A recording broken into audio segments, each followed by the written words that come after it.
ఓం నమః శివాయ. ఓం నమో నారాయణాయ. చతుర్ముఖ బ్రహ్మదేవాయ నమః. కర్మ నివారణ నరదృష్టి నివారణ కాళభైరవాయ నమో నమః. ఓం గణానాం త్వా గణపతిగం అవామహే కవిం కవీనాపవస్రవస్తవం జ్యేష్ఠరాజం బ్రహ్మణాం బ్రహ్మణస్వత ఆనశృణ్వన్ నోతభిస్సేదసాదనగం శ్రీమహాగణాధిపతయే నమః. హరి ఓం. మా ఛానల్కి స్వాగతం.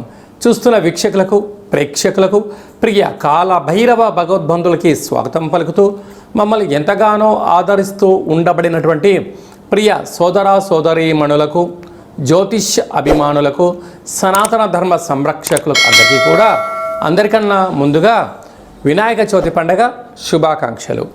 అందరికీ శుభాలను జయాలను ప్రసాదించాలని మనసారా విఘ్నేశ్వర స్వామిని కోరుకుందాం.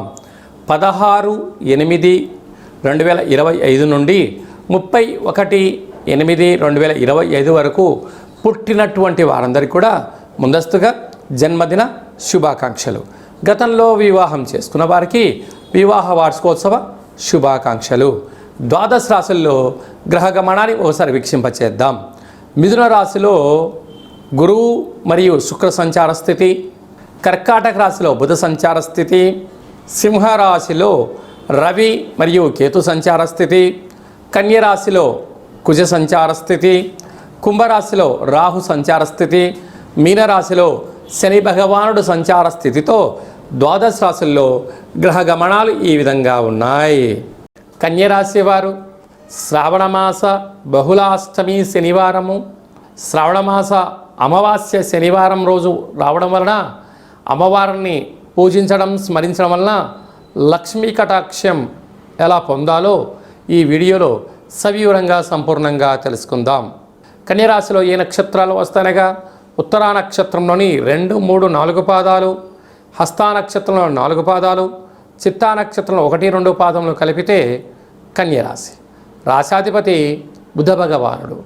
రాశిలోనే కుజ భగవానుడు సంచారం చేయడం వలన, కుజదోష ప్రభావం కారణం వలన కోపాలకు దూరంగా ఉండాలి, ఆవేశానికి చాలా దూరంగా ఉండగలగాలి. దూర ప్రయాణాలు చేసేటప్పుడు ఎన్నో ఇబ్బందులు, అనేక రకాలమైనటువంటి ఇబ్బందులు పొంచి ఉన్నాయి. కనుక ఇలాంటి కాల సమయంలో వృత్తులలో, ఉద్యోగాలలో, వ్యాపారాల్లో అనేక మంది శత్రులు పొంచి ఉన్నారు. తస్మాత్ జాగ్రత్త. 6వ స్థానంలో రాహు సంచార స్థితి ఉండడం వలన రుణ సమస్య, రోగ సమస్య, ఆర్థిక సమస్యలు ఉండే పరిస్థితి ఉంటుంది. మానవ ప్రయత్నంతో వాటిని అధిగమించే ప్రయత్నం చేయగలగాలి.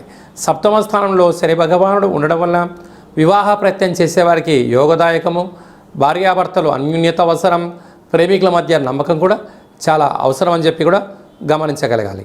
రాజ్యస్థానంలో ఏడాది తర్వాత శుక్ర భగవానుడు మిథునరాశిలో సంచారం చేయడము, 12 సంవత్సరం తర్వాత దేవగురు బృహస్పతితో శుక్రుడు రాజ్యస్థానంలో సంచారం చేయడం వల్ల వృత్తులలో, ఉద్యోగాలలో, వ్యాపారాల్లో, సంఘ సేవల్లో, అనేక రంగ కార్యక్రమాల్లో ప్రమోషన్స్ రావడం, మీరు అనుకున్న ప్రాంతానికి ట్రాన్స్ఫర్ అవ్వడం, ఉన్నతమైన జీవన విధానంలో ఆహ్లాదకరమైనటువంటి ఆనందకరమైనటువంటి జీవితాన్ని పొందబోతున్నారు.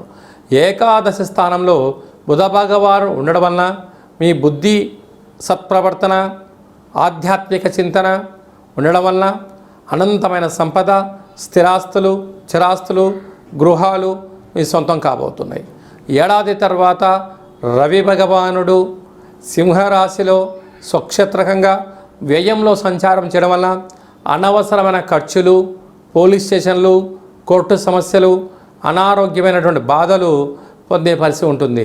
కనుక చిన్న చిన్న విషయాలను భూతద్దంలో పెట్టి చూడకుండా దాన్ని ఓపికగా నెట్టుకుపోగలిగినట్లయితే గ్రహదోషం తొలగుతుంది అని చెప్పి కూడా గమనించాలి. ఇలాంటి కాల సమయంలో లక్ష్మీదేవి అమ్మవారికి శనివారం పూట ఆకుపచ్చ రంగు కలిగినటువంటి లేకపోతే నీలం రంగు కలిగినటువంటి వస్త్రాన్ని ఏర్పాటు చేసి అలంకారం చేయడము, అమ్మవారికి కుంకుమార్చనలో పాల్గొనడము, వెంకటేశ్వర స్వామికి తులసిమాలను సమర్పించడం వలన ఐశ్వర్యం, ఆనందం కన్యరాశి వారికి సొంతమవుతుందని చెప్పి గమనించాలి. ఆగస్టు నెలలో ద్వితీయార్థంలో ముఖ్యమైనటువంటి పండగల గురించి క్లుప్తంగా సవివరంగా సంపూర్ణంగా తెలుసుకుందాం. 16వ తారీఖున శ్రావణ మాస బహుళ అష్టమి శనివారము భరణి నక్షత్ర సందర్భంగా కాళభైరవ స్వామి వారికి స్మరణ చేసుకొని లక్ష్మీదేవి అమ్మవారిని అష్టోత్తరం చెప్పుకొని కూష్మాండ దీపాన్ని వెలిగించడం వలన గృహంలో లక్ష్మీదేవి నిత్యము సంచరిస్తుందని చెప్పి కూడా గమనించాలి. 23వ తారీఖున శ్రావణ మాస అమావాస్య శనివారము మఖా నక్షత్ర సందర్భంగా లక్ష్మీదేవి అమ్మవారిని స్మరణ, వీలైతే వెంకటేశ్వర స్వామి వారికి తులసిమాలను సమర్పించడం యోగదాయకం అని చెప్పి కూడా గమనించాలి.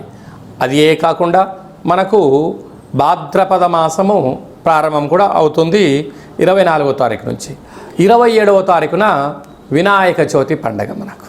కనుక మనమందరము కూడా ఈ సంవత్సరము ఎన్నడూ లేనటువంటి విధంగా విఘ్నేశ్వర స్వామి వారికి ఇష్టమైనటువంటి బుధవారం రోజు రావడం, విఘ్నేశ్వర స్వామి వారి యొక్క జన్మ నక్షత్రమైనటువంటి హస్తా నక్షత్రంలోనే ఈ సంవత్సరము వినాయక చవితి ప్రారంభం అవుతుంది. కనుక మనమందరము కూడా మట్టి గణపతిని పూజ చేద్దాం, పర్యావరణాన్ని కాపాడుకుందాం, కలుషితం లేని చెరువులను కాపాడుకుందాం, భావితరాలకు మంచి చెరువులను కుంటలను అందజేసే మానవ ప్రయత్నం చేద్దామని మనసారా మనం కూడా కోరుకుందాం. ఈ విధంగా ఈ యొక్క విఘ్నేశ్వర స్వామి వారికి లక్ష్మీదేవి అమ్మవారి యొక్క ఆశీస్సులో కలగాలంటే మనం ఇంకనూ ఏం చేయగలగాలి అన్నట్లయితే వీలైనంత వరకు ఇంటిలో లక్ష్మీదేవి యొక్క పూజ స్మరణ, కాళభైరవ స్వామికి కూష్మాండ దీపము, విఘ్నేశ్వర స్వామి వారిని మనం యథాశక్తిగా గృహంలో పూజ చేసుకోవడం వలన సకల అష్ట కష్టాలు తొలగిపోతాయని చెప్పి కూడా గమనించాలి. మీ వ్యక్తిగత జాతకం తెలుసుకోవాలనుకుంటున్నారా?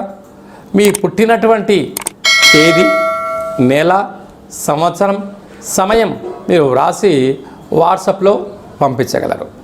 అలాగనే మీరు పుట్టినప్పుడు గ్రహ గమనాలు ఎలా ఉన్నాయి, ప్రస్తుతం ఎలా ఉంటున్నాయి, భవిష్యత్తులో ఎలా ఉండబోతున్నాయో మీకు తెలియజేయడం జరుగుతుంది అని చెప్పి కూడా తెలుసుకోగలగాలి. 100 సంవత్సరాల జాతకాన్ని రాసి పంపించి క్లుప్తంగా సవివరంగా మీకు తెలియజేయడం జరుగుతుంది. చాలామందికి డేట్ ఆఫ్ బర్త్లు లేనటువంటి వారికి పేరు యొక్క మొదటి అక్షరాన్ని అనుసరిస్తూ రాశిని తెలియచేస్తూ రాశి యొక్క స్థితిగతులు చెప్తూ రమణ శాస్త్రం ద్వారా అనగా గవళ ద్వారా కాళభైరవ ఉపాసన చేత భూత భవిష్యత్ వర్తమానాన్ని కూడా తెలియజేయడం జరుగుతుంది. కనుక జాతకాన్ని తెలుసుకుందాం, జీవితంలో రాబోయేటువంటి ఇబ్బందుల్ని ముందే పసిగడదాం, వాటిని సునాయాసంగా అధిగమిస్తూ అన్నింటా విజయం సాధించాలని మనసారా కోరుకుందాం.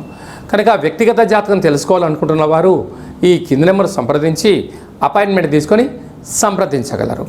అందరికీ శుభం, జయం, లాభం జరగాలని కోరుకుంటూ ఆశీర్వచనం.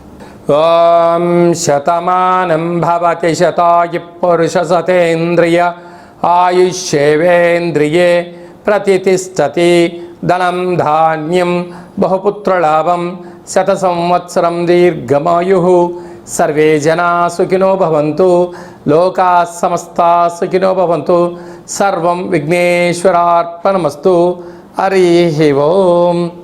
ఈ వీడియో మీకు నచ్చినట్టయితే లైక్ చేయండి, షేర్ చేయండి, మా ఛానల్ని సబ్స్క్రైబ్ చేసుకోండి. మేము చేస్తున్న ఆధ్యాత్మికమైన వీడియోలు అందరికన్నా ముందుగా మీరు చూడాలి అన్నట్టయితే గంట సింబల్ని ప్రెస్ చేయండి, అలాంటి బటన్ కూడా తెలియజేస్తూ ఈ భక్తి సమాచారాన్ని భగవద్బంధులకు మిత్రులకు చేరవేయండి. హిందూ ధర్మాన్ని కాపాడండి.